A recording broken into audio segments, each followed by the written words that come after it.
And welcome, Hoosier fans, to another victorious episode of Doing the Work postgame show. As tonight, your number 5 and 6 ranked Indiana Hoosiers defeat Northwestern with a final score of 69-58. Indiana now improves to 19-4 overall, 11-2, and maintain first place in the Big Ten standings. I'm your host, Jeff Marlow, here with my co-host, Kathy Amos. And tonight we will break it all down for you on this edition of Doing the Work, the new show on the Back Home Network dedicated to covering IU women's basketball. And let's start this show with the way we start every show, and that's with our banner moment. And Kathy, tonight I'm going to go with the banner moment at the 135 mark of the third quarter. Indiana had fallen behind for really the first time since the first quarter, 46 to 44, or 44-42, 44-42. I can't read my own notes. But Alexa Golbe hit a huge three-pointer, was fouled in the act of the shooting, and hit the free throw for a 4-point play that put Indiana ahead to good. It propelled an 8-0 run to finish the third quarter. So Alexa Golbe's 4-point play is my banner moment for tonight. Our banner moment today, as always, is brought to you by our friends at Home Field Apparel, now in their 5th season of sponsoring the Assembly Call and their first as the presenting sponsor for the Back Home Network. And did you know that among Home Field's large collection of vintage IU apparel is a shirt commemorating one of the most successful seasons in the history of the women's basketball program? It's true. When you go to the IU collection, you'll find a t-shirt commemorating the 1983 season, when Indiana won the Big Ten and made its first NCAA tournament appearance. Given that what the women's team is doing now under Terry Morin, it might be time for a new shirt soon. And if you support other college teams or have people in your life who do, Home Field probably has something for them too. They're releasing a new shirt, it seems like, every week. Their product line now extends to more than 120 different schools with unique vintage logos for all of them.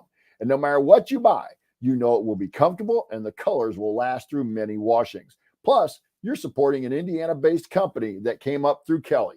What could be better than that? Go to homefieldapparel.com and use our promo code HOME, HOME, to get 15% off your entire first order. That's promo code HOME for 15% off. And once again, the website is homefieldapparel.com. Wear one for the team. Okay, now it's time to move the ball, find the open player, and get some opening thoughts from the rest of our team. And that means I'm going to shoot it over to Kathy for the Amos angle. Thanks, Jeff. So, yeah, I mean, you started us off with our banner moment of the actual gameplay, and I'm going to start us off with our banner moment of the game, which probably came at 15 minutes before the game, which was when the starting lineup was announced and Mackenzie Holmes was officially back in the lineup. So it was great to see Mac back out there. She ended up with a nice game, ended up playing 23 minutes. Had 6 points and 6 rebounds, and I thought she really impacted the game. So that's an overarching thing. Just to have her back is just great timing, right? We're going into the final stretch here, but in terms of a macro for us as well as a program, we haven't beaten Northwestern at home since 2018. We'd lost at home twice in a row, or maybe not in a row, but 2 times since 2018. There was one year we didn't play them at home, and this because Coach Morin's 100th win at home at Simon Scott Assembly Hall. So she becomes the second coach in program history to be able to achieve that. And so I think this was just a great bounce back game after that loss earlier in the week, where they really just looked really rusty.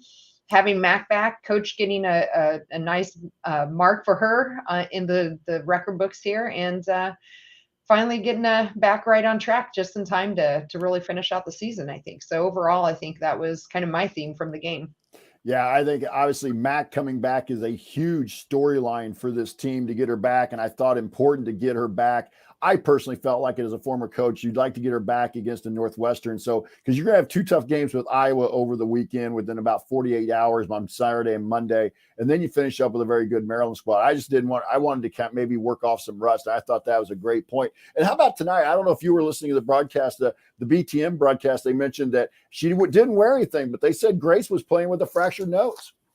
Really? Oh no, I didn't. Yes. No, they didn't. I was, I listened to the radio feeds. No, Austin didn't tell me that. I'll have to talk to him. Yeah, and maybe they got it wrong then, but I just she was obviously, you were watching the game. She didn't Yeah. have anything on to protect her face or anything. So, but they made comment on there. So some kids playing through some toughness right now. And at this point in the season, I think that's another important storyline. When you get to this point in the season, kids are going to have bumps and bruises. Max's injury is a little bit different. A broken nose may be a little different too, but at this point, everybody's got maybe an ankle that hurts or they're sore. It just kind of where you are at this point in the season, especially for a team that's going to play, as you pointed out in the last couple of broadcasts, they're playing a lot of games. Like you've said, 6 games in 14 days if you go back to the Michigan State game. So really no rest for the weary. Yeah, absolutely. That's for sure. And then again, a short bench today too, which I'm sure we'll talk about. We only played two people off of our bench. So yeah, a lot of minutes going down the stretch here for some big games coming up. Yeah, and back, and I'll kind of go off that as well. Mac being back, I thought helped the rotations a little bit. I thought Keandra played well in a bench role tonight, where she, I think she, and I texted you, I thought she felt a little more comfortable. Yeah, I agree. I think Keandra Brown's for the 10 minutes that she gave us were important 10 minutes for sure. Yeah, and it seemed like she had more than 10. Yeah, I did too until I just looked. It's a good thing they tell us sometimes. Yeah. So as we continue our breakdown of Indiana's win over Northwestern, we'll point out today's meaningful moments you might have missed, and then we'll go inside the numbers to highlight the most important statistical notes from the game. You're listening to the Doing the Work post-game show. Yeah. I'm Jeff Marlow here with my co-host, Kathy Amos, and we're breaking down Indiana's win against Northwestern. And it's time for today's meaningful moments that you might have missed. And Kathy, before I throw it to you for the first one, I want to remind everybody that we are on here and we're going to be wrapping up. So you guys will be able to flip over and watch AC Radio tonight. And that's an Ask Me Anything episode of AC Radio tonight. I'll be interested to see some of the questions they have. Yeah, I think it'll be fun. So, but anyway, meaningful moments for you tonight. Actually, I'm sorry, I interrupted you, but as we've been doing, we'll kind of go back to the first quarter. What did you find in the first quarter? Yeah, I think just, again, what I was really looking for was some improvement from the defense. I thought our last game, we kind of struggled on D, and we started off the game kind of rough. But then Allie, about 7 minutes left to go in that first quarter, so 3 minutes in, she got a nice steal that really led to 2 on the other end for us to get it tied and go tie it 6-6 at that point.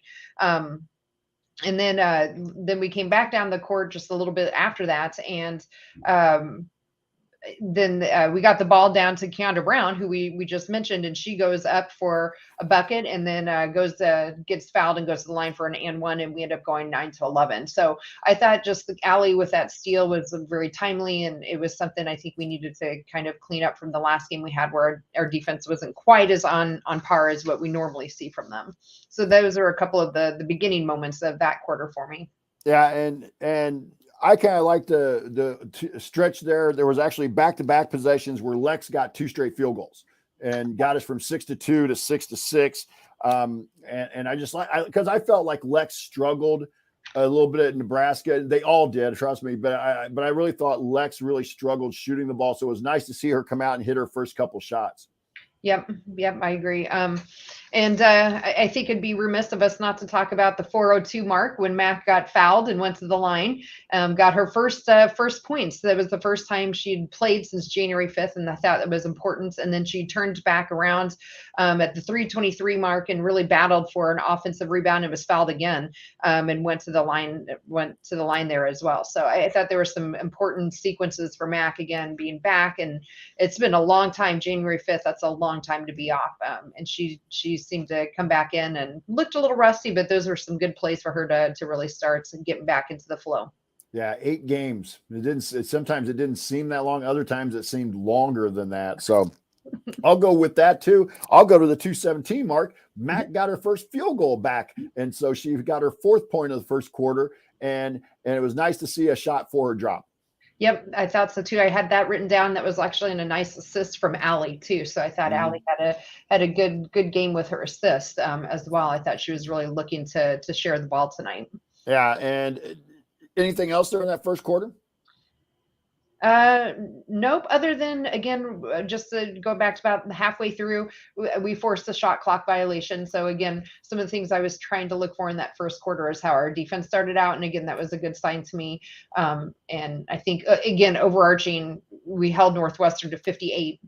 They average, I think you told me, what, 67 points per game. Mm-hmm. So we kept them to well under their average for the season. So good turnaround on our defense tonight, I thought. And I will say this: Ali Patberg hit a buzzer beater to end the first quarter to make it 18-13, stretching that lead out to 5. So I thought, kind of nice to see him hit some shots, because it just felt like at Nebraska, the shots, even some of the good shots they had, just like there was a lid on the basket. So nice to see them finish off a quarter like that.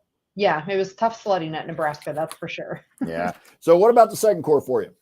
Yep, I think, and again, for some of the things we were looking for, maybe improvements, was 3-point shooting. So we come out in the second quarter, and 45 seconds in, Nicole Cardano-Hillary goes up and shoots one, makes a nice three-pointer going up 16-21. We go and get the ball back, and then she comes down, hits another one, and now we're up 16-24, and it forced a nice timeout needed to be called there by Northwestern. So I thought that was a really good start to that second half. It was also something we were looking for from the last game, where we made 2 3-pointers, and then Nikki shoots 2 here within something like, I think it was like 30 seconds or so, a minute with that sequence. About 45 seconds. Yeah. So I'm going to go to the 5:20 mark and kind of back-to-back possessions for us. Keandra Brown got nice feeds and got 2 layups and stretched that lead, because at the moment you're talking about, we actually let Northwestern get it back to within 1. So Keandra's 2 or 4 points actually pushed it back up to a 30-25 lead. And I'll throw it back to you, see if you've got anything else. Yeah, I had that written down as well. And again, just looking, I thought Chloe Moore McNeil, when she was in, I thought her defense was actually pretty good. She didn't add a whole lot for us on offense tonight. Well, actually none, in terms of if you're looking for points from her. But from a defensive perspective, I thought she had a really nice sequence there where, Burton is for sure their leading scorer, and she still got her points tonight. She averages 18 points per game. She ended up still with 20, but I thought Chloe Moore McNeil actually kept her within check a couple of times in that second quarter. So I thought there was some nice D there again in that second. Yeah, I texted you that I liked that matchup of Chloe on Burton. Just for one, it gives Nikki a rest. It gives Allie a rest. And Chloe's athletic enough to be that kind of defender. So I thought that was a nice matchup by the coaching staff. I'm going to kind of go back to where I was at with Keandra, but the rest of the second quarter was really discombobulated. We really did not play well down the stretch of the second quarter. We finished the first half with 9 turnovers, and I didn't keep track, but I'll bet at least 5, maybe 6 of them came in that last 4.5 minutes of the second quarter. The plus, we actually defended fairly well and didn't give up any, a huge run by Northwestern, but it was really, I hate to say sloppy, but it just was not, it was discombobulated. Yeah, I thought that was a missed opportunity for sure. And, in talking to the turnovers, yeah, we ended up with 9 in that first half, and 4 of them came from Grace. And there was a play there, I thought in particular, with a minute left to go in that first half in the second quarter there, Grace was inbounding the ball, and she definitely had, and I can't remember, I didn't write down which player, but she had another player open, and she hesitated and she waited too long. And by then the defense had kind of collapsed and ended up throwing it away. And that was kind of how we ended that second quarter. And I thought that was the theme I saw in that after the media timeout. Yeah, we lost that segment by 4 points there, still going into the half up 4. But I thought, again, Grace, she just seemed to be a little unfocused. Maybe it was, not knowing she had a broken nose. Maybe that was distracting for her. But yeah, she had 4 turnovers in that first half, which is not necessarily like the play we've seen from her recently. No, it was not. So I didn't have anything else in there. So I'll move on to the third quarter, unless you got something still in the second quarter. That was it. So I'll let you go first, since I'm hosting tonight. I'll let you get first crack at the meaningful moment of the third quarter. Sure. I thought, again, Mac came right back in, started the second half again, and they were definitely focused on her. So it wasn't like Northwestern wasn't sure how to game plan for her. And, they doubled her every time she got down, but she really battled. And we started off with her getting fouled right away and going to the line and making both her free throws to start extending that lead. So again, a nice start where to the second half where you could see we wanted to get Mac involved, wanted to help her get her game going. And she was really not shy with it, and you would never know if you didn't follow our program. I don't know that you would know. She just came back from a 6-week layoff from a knee surgery. I thought she looked pretty aggressive out there. Made me nervous a few times, but I thought she looked pretty aggressive. And I thought that was an example play of how she muscled her way in to get those free throws and get that foul. Yeah, and for me, I'm going to go to the end of the third quarter, kind of off the banner moment. I mentioned Lex's 3-point field goal, but then Grace hit a field goal with 54 seconds to go, and Lex followed up with another field goal with 6 seconds to go. So it went from that, as I mentioned, the banner moment, that 8-0 run, we went from down 44-42 to up 50-44, and it just was nice to see the shots. The kids not kind of. I really felt like the players in a situation like that where you've been ahead and you'd had a tough game the game before, it might have been easy to sit there and be like, get a little tired, but they dug in and came right back. And Lex and to me, it was like Lex wanted the ball. She was like, I'm taking this shot. I mean, she may not have said anything, but just the way the play developed, it was a pretty quick set that she was able to get open on, and she hit it. And then Grace hits a nice shot, and Lex finishes up with a nice bucket. So we go up 6. And to me, that momentum shift was huge. Yeah, I thought Alexa in particular really seemed to, especially in the second half of that third quarter, came out and really start taking control. I think she scored 10 or half of her points, 10 of her 20 points in that third quarter. And I bet most of them came in that run that started with a 5:45 or so mark. So I thought Alexa's third quarter in particular really swung the momentum because we looked a little flat there. We let Northwestern get back into it. And they actually took the lead for a little bit. And that 3-pointer with the foul, as you mentioned in your banner moment, I think you were spot on. I think that really swung the momentum in our favor. And I don't think we gave up the lead again after that. No, and that was, to me, and that was huge. That showed a veteran team. That really did, in my opinion. That showed a team that you didn't. And Coach Moore didn't really have to take a time out there. Just let them play and trust your leaders, your kids who have played a ton of basketball. Yeah. So I didn't have anything else for the third quarter because I thought a lot of that third quarter, especially about the first 5-6 minutes, was kind of back and forth. We'd score a bucket or two, they scored a couple, and like I said, they got that lead. But I just thought it was kind of a back and forth quarter until Lex, hits the 3, and then, as I mentioned, we finished it out. Yeah, nothing for me either. We ended up winning that quarter with 2 points and ending the quarter up 6. So it was a nice, again, that most of that came in the second half of the third quarter. So yeah, great job, especially from Alexa. All right. So how about the fourth quarter? Fourth quarter. Yep. Let's see. So again, just watching to see how we do being aggressive. And here, I'm not sure. I don't think Mac came back in that fourth quarter, but Alexa, again, with a hot hand, and the team recognizing that, immediately going inside. Nicole Cardona Hillary got the ball inside to Mac. And I thought Nikki did a nice job today of really looking for her teammates as well. She ended up with 3 assists as well. So I thought that was a nice example of the team recognizing who had the hot hand coming into that fourth quarter and really getting it down to Lexi to start us off. And then Northwestern hit a couple field goals in a row to get it back to a 2-point game. And that's where I'm going to kind of go to. Grace Berger at 7:18 with a field goal, pushed it out to a 4-point lead. And for me, if it wasn't the banner moment, it was a key moment of the game because it was still kind of tight there. Keandra started this, and Northwestern had the ball, and Keandra really started the possession by getting out and doing a really good hedge. I think it may have been on Burton, but she did a real good hedge on the ball handler that forced a turnover. Nikki got the steal. They ran out 2-on-1. She gave it up to Grace, and Grace finished through the contact and eventually hit the free throw. And so that segment there where Nikki got the steal, the assist, and Grace got the bucket, pushed it out to 57-50. And then followed that up. That was at the 6:51 mark, and then followed that up with Alexa with a free throw, and Nikki finished off that segment with a field goal. And so you went from up 2 to up 10, and that was, to me, that was my fourth quarter meaningful moment.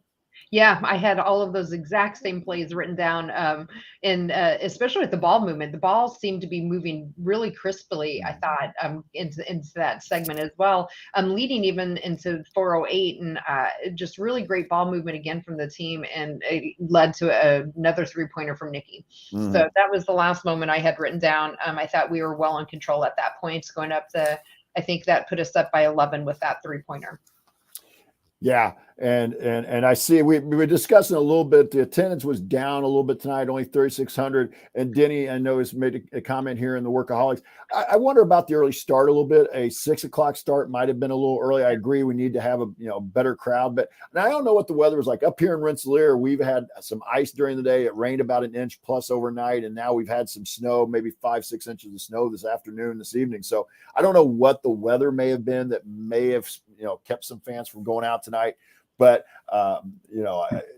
anytime you can get the crowd in there after the last couple of years, I'll take any crowd, even though the 3,600 might feel a little low. I'll take any crowd in there.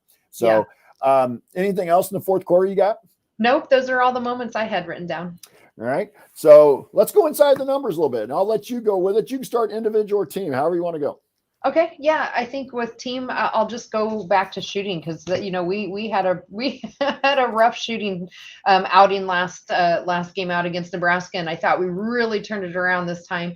Ended up shooting 48%, 50% in the first half by itself, and 48% with and on top of that we had 17 assists. So I thought the assist to field goal ratio tonight was quite on point for me. So I enjoyed seeing the ball go back down, and I'm sure that the women did as well.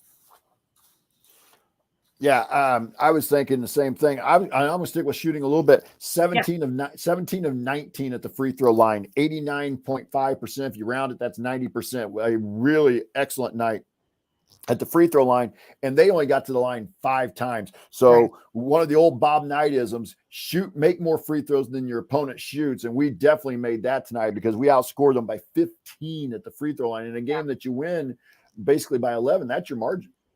Yeah, absolutely. And you triple them up. It was definitely, I felt we were the more aggressive team. I know that the Northwestern coach was clearly not happy with the foul calls going on, but I didn't think that it was too egregious, to be honest. And maybe I have my crimson colored glasses on right now. I definitely could, but I really thought that we were just the more aggressive team. I thought we were driving down more, and they were just more, I thought our defense was cleaner too. So I actually thought, I mean, they did have some bad calls with that out of bounds calls, example, whatever. But I mean, they're human, so they're going to. But overall, I thought the game was okay with the refereeing. I did too. Yeah. So what else you got? Well, I think I'll just start real quick with the individual stats. So I'll mention Alexi already. She was our team high with 20 points, but she also had 12 rebounds. So another nice 20 or double for Alexa, and played 38 minutes. She didn't have any turnovers. She added a block there on defense. I thought overall just a really nice game from Alexa. And I thought she started off a little slow, maybe trying to figure out again how to get back into the rhythm with Mackenzie being out there. But boy, she really came out that second half, especially that third quarter, and really showed the player that we've really seen for the last 4 or 5 weeks here. So I liked Alexa's play a lot tonight. Yeah, I'm going to stay with the team a little bit here, and especially with Mac coming back, I think this number will continue to be a positive. But we won the rebounding battle tonight, 35-29. And in a game the other night where we really struggled, the 2 games we've lost while Mac was out were games where we struggled to rebound. And then tonight we were able to win the rebounding margin, 35-29. As you mentioned, Lex had 12 of those, but Mac had 6, Allie had 5. So you had some good balance on the rebounding numbers. Yeah, I thought so too. The other number we've been kind of watching is points in the paint. And then tonight, surprisingly, which again, like if I didn't see it on the screen, I wouldn't have felt like that, but they actually beat us 34-28 in the paint. But, I think a lot of our points actually came from, Grace with her pull-up jumpers. We had Nikki. Lexa had quite a few jumpers from outside the paint. So, after I stop and think about it, I'm not surprised. It just felt like we were a little bit more aggressive team tonight. So did lose that We started talking about turnovers. So we talked about the first half turnovers. So we should probably revisit that. So we had 9 turnovers in the first half and ended up with only 12 overall for the game, which I thought was a really nice job cleaning that up. And 6 of those 12, again, came from Grace, 4 in the first half and then 2 in the second half. So just very uncharacteristic of her. Otherwise, the rest of the team was actually fairly good with the ball. It just felt like you said, it came in bunches in that first quarter in particular. So cleaned up the turnovers really good and ended up almost hitting our goal as a team. Well, and I'll kind of go with that because that was the next stat I had was points off turnovers. We forced 11 turnovers, but we scored 17 points off of those turnovers. So again, we were able to convert more than 1 point per turnover, and that's got to be something that I'm sure the coaching staff sees and they stat out as well and is a focal point for them. But on the flip side of that, we turned it over 12 times and only gave up 9 points off turnover. So the defense was able to get back into position and not give up easy layups off of steals. And one of the things I probably could do this a little bit better when I'm watching the broadcast, but of our turnovers, I wonder how many are things like travel or we throw it out of bounds where they become dead ball turnovers as opposed to live ball. That's funny. I feel like you just read my mind because I was just going to say it felt like a lot of our turnovers tonight weren't live ball turnovers. But again, that'd be something maybe we should try to take note of next game too, because I didn't write it down per se. I know a couple of times there were, passes that went errant and got deflected out. There were some travels and things like that. So it didn't feel like live ball turnovers, which would contribute to why there weren't as many points off of those turnovers. But yeah, the defense too held up quite nicely. And the other thing that I thought you mentioned that you could tell they were out of sync with Mac a little bit. Mac would go one direction and we might throw it the other way. And I know that happened to Grace at least once and maybe Allie once. I can't remember, but I can remember 2 instances where Mac was moving one way and the pass went the other way. And that just showed you they were out of sync with her.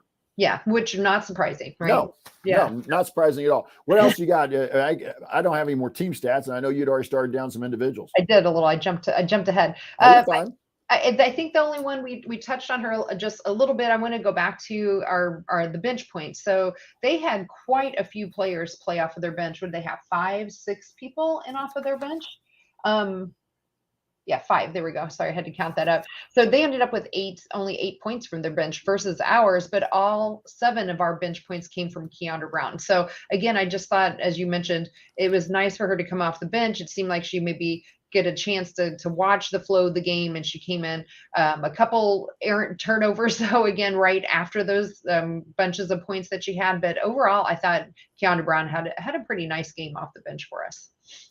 Yeah, I'm going to go with Nikki here. We've talked a little bit about her, but 17 points on 6 of 10 shooting and she really, again, they all struggle, but she was really one of the ones who struggled on Monday night. 3 of 5 from 3, hit both free throws, had 4 rebounds, 3 assists, and a steal in 34 minutes. So I thought Nikki's stat line was really, again, she's always going to play hard and she's always going to bring that defensive presence. But tonight I felt like, and the official stats have her for 0 turnovers. So for your point guard to have that kind of stat line tonight was really big. Yeah, I agree. She was definitely our little gnat on defense again, even if it only shows up as 1 steal in the box. I thought she really impacted the game again defensively. Yeah. Do you have anything else? Just on the opposite side of it, just again, I know we talked a lot about the defense. I thought overall we did really good. I did want to point out they have Veronica Burton, who averages 18 points a game. She did get 20. And I thought she did impact some of the turnovers that we had as well. I mean, she actually leads the nation in steals per game with 4 steals per game, and that's what she ended up with, but she clearly is the defense for the team because that was the only steals that Northwestern ended up with as well. So I wanted to point her out just because I thought overall, they did a nice job of at least keeping her to her average points per game. But I thought her defense did probably impact some of the turnovers that we have. I know a couple of the turnovers that Grace committed were actually steals from Veronica. So I did want to point that out from her as well. I will say this, though. I thought we did do a nice job on her. It took her 17 field goal attempts to get those 20, and she was forced into five. And she was forced into 5 turnovers. Though I kind of will go the other way here, and I'm sure it was part of the game plan. But Satterwhite came in tonight averaging just under 6, and she had 14. And Brown came in averaging just under 8, and she also had 14. So I'm sure they were trying to load up on Burton.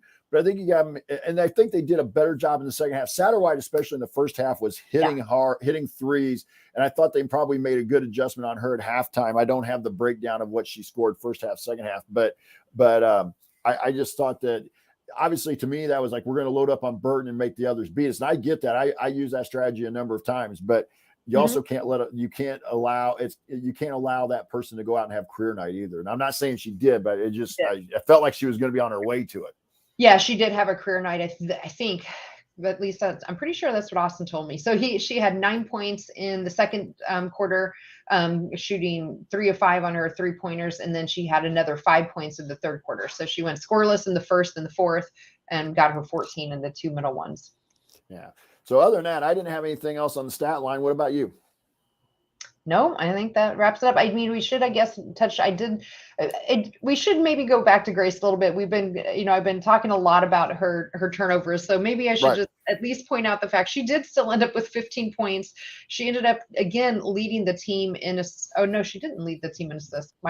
Allie led the team in assists with 6, but Grace still contributed five assists. So between Allie and Grace, they did have 11 assists together as well. So at least, she impacts the game in so many different ways. So the only negative again was her turnovers tonight. And I thought otherwise her game was spot on.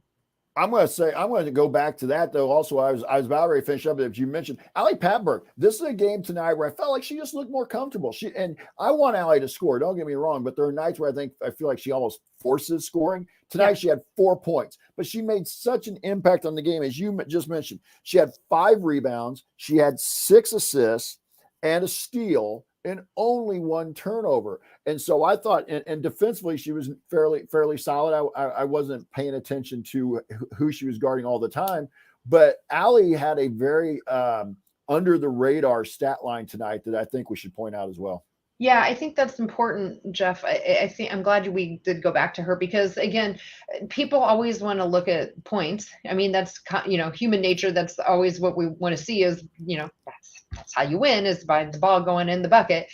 She ended up with only 4 points, but boy, she just impacted the game in other ways. And to your point, we didn't need her to. I mean, we had 3 other players that ended up in double digits, and she didn't press it. So, you have Alexa Gulbe and you have others that are scoring, and it's not your night scoring. It showed up in other ways with her 6 assists. And you mentioned Keandra. I'll say she had a very efficient night. She was 3 of 3 from the field and 1 of 1 at the line officially. And, they only credited her with 1 rebound. I thought she had a few more than that. But again, I thought Keandra played well as with her 10 minutes. Yeah. Other than her 2 turnovers that were a little sloppy, but other than that, I thought Keandra, was she was spot on for us again in those 10 minutes. We got what we needed out of her with those extra 7 points. All right. Do you have anything else on the stats? I don't think so. I don't either, and I think we kind of hit a lot of the additional storylines as well, don't you? I think so too. Yeah. All right. So I'm Jeff Marlow here with my co-host Kathy Amos, and we're breaking down the Indiana win over Northwestern tonight. You're listening to the Doing the Work IU postgame show. Catch us live immediately following most IU women's basketball games, and you can find us at our website, assemblycall.com. Also, make sure you sign up for our free IU Hoops email newsletter. Over 9,000, closing in on 10,000 of your fellow IU fans have subscribed. Join for free today at join.assemblycall.com. That's join.assemblycall.com. I'm Jeff Marlow here with co-host Kathy Amos, and we're breaking down Indiana's win against Northwestern.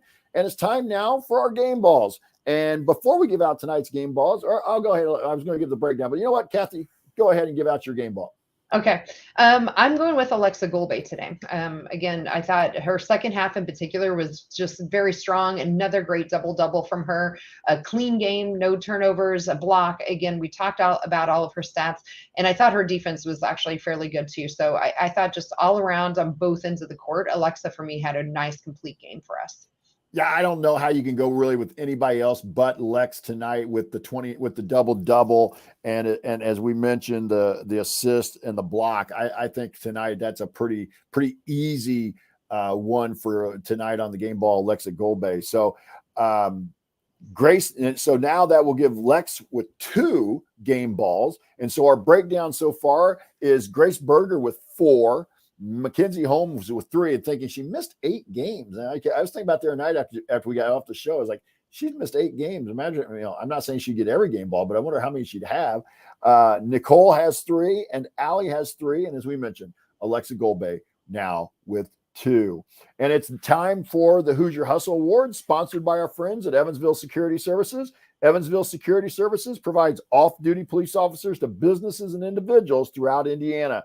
Remember, prevention cannot be measured, so let Evansville Security Services help you prevent a bad outcome today.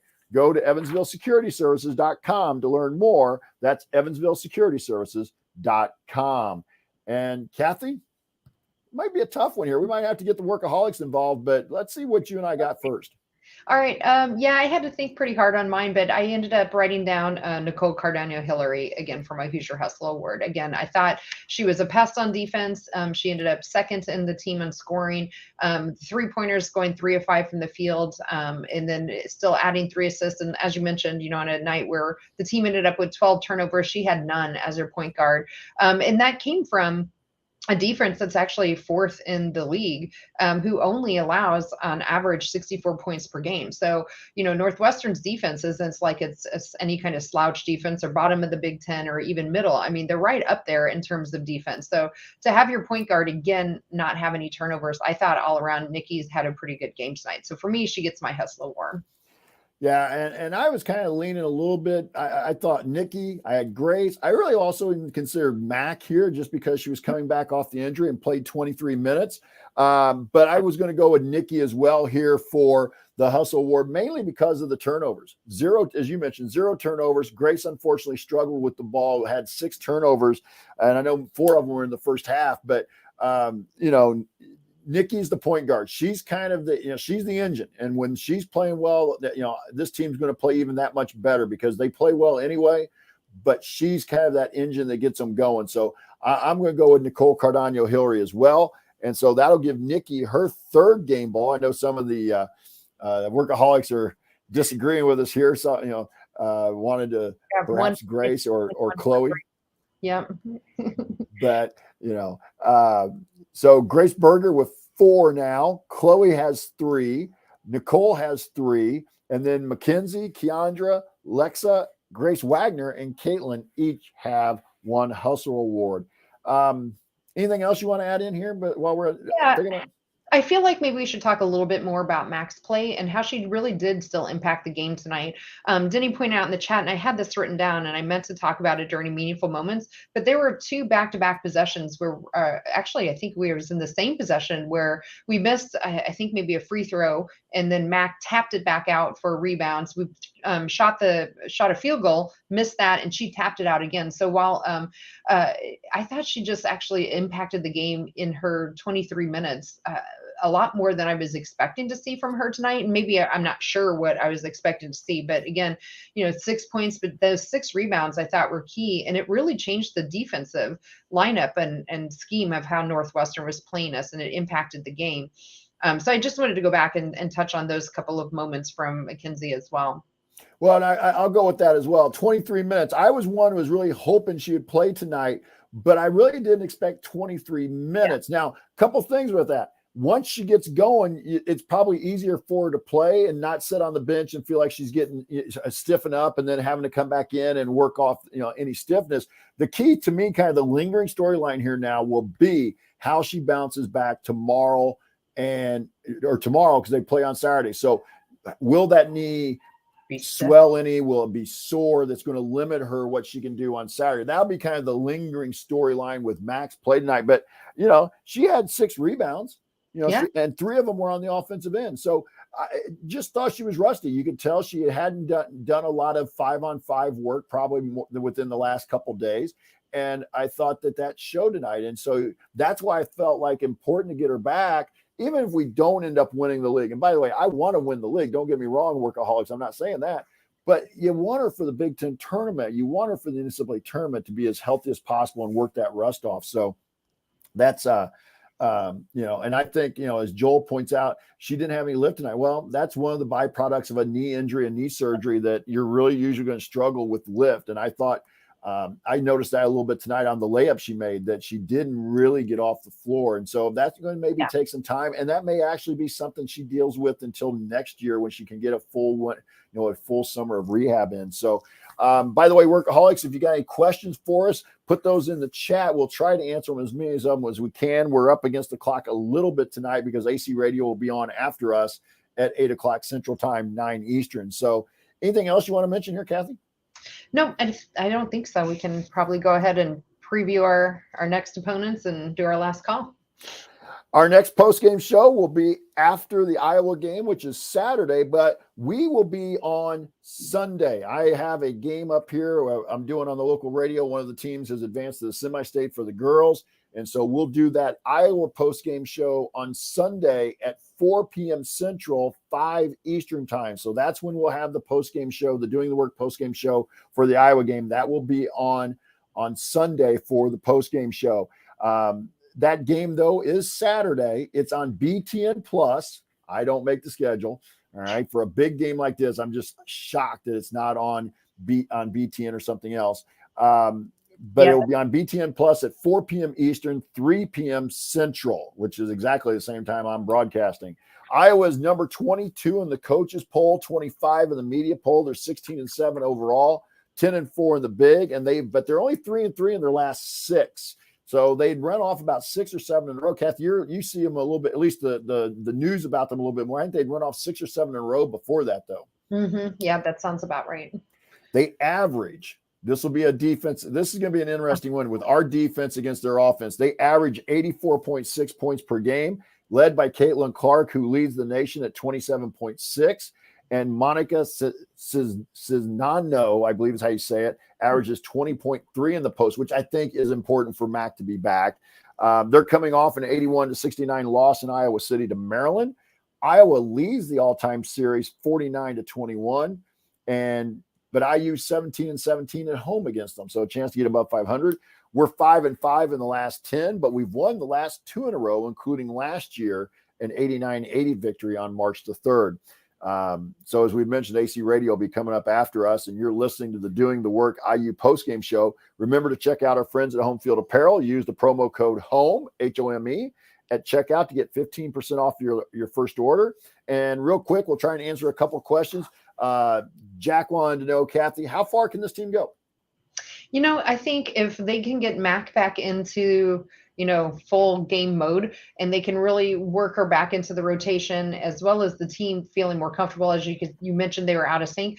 I think they can make a really deep run again this year. I mean, we played some teams early on, like NC State and Stanford, and we were really close with those teams, and they're top of their cream of the crop in terms of women's basketball in the nation. And we hung right in there with them, and I think we're playing better now. We have more depth than we did then. I think Chloe Moore McNeil in particular has really come along. Keandra Brown has really come along and is starting to give us some really good minutes off the bench. And I think that's just going to go a long way for us. So personally, I really think they have a legit shot at making a Final Four run if they can get Mac back into the fold and completely healthy and getting that rust off as a team. Yeah, I agree. I think they're capable of that run.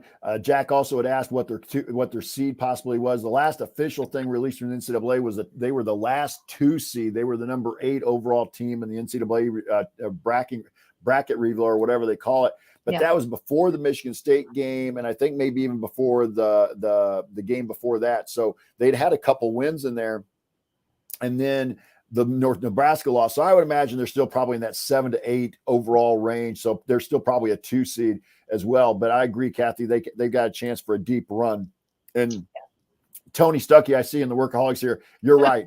Caitlin Clark needs to be guarded as soon as she comes across the half court line, because she's kind of what we used to call in the gym range. It doesn't matter where she's at. She's willing to shoot it, and she can hit it. And that'll be a big, they're a high octane offense. We're known for our defense. but we've actually had some success playing that kind of pace with them in the last couple of years where we've been able to outscore them a little bit. But I don't think we'll see any 55-50 game on Saturday. I don't think so either. And that, as much as we're laughing about guarding her as soon as she crosses the half court, that's really no joke. Like, I know what my husband and I were watching one of their games earlier this season. And if you have seen any of Iowa games, men or women, they have that giant Hawkeye in the middle of the court. She shot one from not at the edge of it, but like around where the eye of that stupid bird is, and made it. And I just I had to rewind it. I'm like, did that? And she just made it look effortlessly. I mean, that's the thing, is like, she has such strength, and her shot is just so pure. It's going to be a very interesting matchup to see how Nikki does on her. Well, I do think he'll guard her anyway. And when they were at Michigan, she kept getting a little farther and farther. It kept eventually where she was out on the M at Ann Arbor. So that was, she's just one of those types of talents. But there are nights when they have trouble finishing at the rim, and so we got to make sure we don't give them second and third opportunities. So it's last call time, Kathy, and I'll let you go first. Yeah, I again, just like a really great bounce back win. Absolutely wonderful to see Mackenzie Holmes back out there with the team. Just really excited to see how we can do moving this forward now together. Now that we got all of our pieces back together, we got some players really starting to step up for us. And boy, that game Saturday, we got to get the word out for people that live close by. We can't have another turnout like we did today in terms of attendance. Hopefully it's more like the Purdue game. Iowa is a ranked team. They're no joke offensive. It should be a fun game to watch, especially with Caitlin Clark coming in there. We have to really help this team get across this finish line. They're so close to getting that first Big Ten, regular season titles. The first one, and we've only had one. It was in 1983. We're due, and they're right on the doorstep of doing that. And we just got to make this final push with our last 4 games here. Yeah, right now it's just about winning. Take care of the business you have in front of you, and control your own destiny. But I thought there were some good points I was watching a game earlier today. It might have been a Penn State men's game. Don't get caught up in the macro. Just stay with one game at a time. I know that sounds coach speak, but that's really what they need to do. Focus on Iowa right now, and then everything else takes care of itself down the line. But focus on the team in front of you and be ready to play. I know they will be. And I agree. Get a great crowd. The students on campus need to make their way over to Simon Scott Assembly Hall on Saturday and support the women and give them everything they got, because they'll need a little bit of a crowd push for them, because Iowa is very good. This is not some middle of the pack Big Ten team, lower tier. This is a team that's going to possibly be a 5 or 6 seed in the NCAA tournament, if not higher, depending upon how they finish the season. So get out and finish. Get out and root for the women and help push them across the finish line. Right now, they're still in first place. To me, that's their big takeaway from tonight. You win, you stay in first place. Everybody's chasing you, and I always like that when I was coaching. I want people chasing me, not where I can control my destiny rather than having to have help from somebody else. So, Kathy, anything else you want to add before we get out of here? I don't think so. Turn it over to AC Radio. I said we have 4 games left. We only have 3. The game with Iowa Saturday is our last home game, so it's also senior night. So other than that, just encourage all your friends. I don't live close enough that I'll be able to just swing by, being 8.5-hour drive. So I would if I could, but we'll be watching and cheering them on from afar. That's for sure. Oh, and the Big Ten Plus, I'm assuming this was a reschedule. This was not originally supposed to be on Saturday. So I am guessing Big Ten probably had their lineup already filled up, since it was a Saturday with other games. And that's why they stuck us on Big Ten Plus. It sucks, but I kind of get it. More than likely, but I get it, but I agree. Surprised they couldn't find a way to get ESPN or somebody to help cover that game. That'll do it for us. And if you want to see us do the show live and be part of the live chat, make sure that you subscribe to our YouTube channel, youtube.com/assemblycall. And don't forget to go to join.assemblycall.com to join our free email newsletter. Special thanks to John Ringer of rigdesign.com for designing our logo. And thank you for listening. We'll be back to talk IU hoops again with you on Wednesday night. Thanks to everybody in the Workaholics there tonight. Thanks for all of you who listen on the podcast for supporting the show. And for Kathy Amos, I'm Jeff Marlow, and we'll be back to talk IU hoops again with you on Sunday, recapping the Iowa game. Until then, keep your elbows in and your eyes on the rim, and go Hoosiers. Sounds good. Yeah. Oh, we needed that. Yes, we did. That was a lot more fun than Monday night. So, Yeah. Workaholics, we appreciate everything. Denny, Tony, Jack, all of you, Joel, who are there and commenting. If I missed anybody, thank you guys for all being here tonight. We're going to get out of here, though, because the AC Radio guys are up against us at 8 o'clock Central Time. And since we kind of share some of the facilities here online, we got to get out of here so they get their show started. So, but thanks, everybody. We'll talk to you on Sunday, 5 o'clock Eastern Time, 4 p.m. Central, with the Doing the Work post-game show for the Iowa game on Saturday. We'll talk to you on Sunday. Kathy, I'll see you. All right. See ya. Have a good weekend. Take care. Bye. Bye.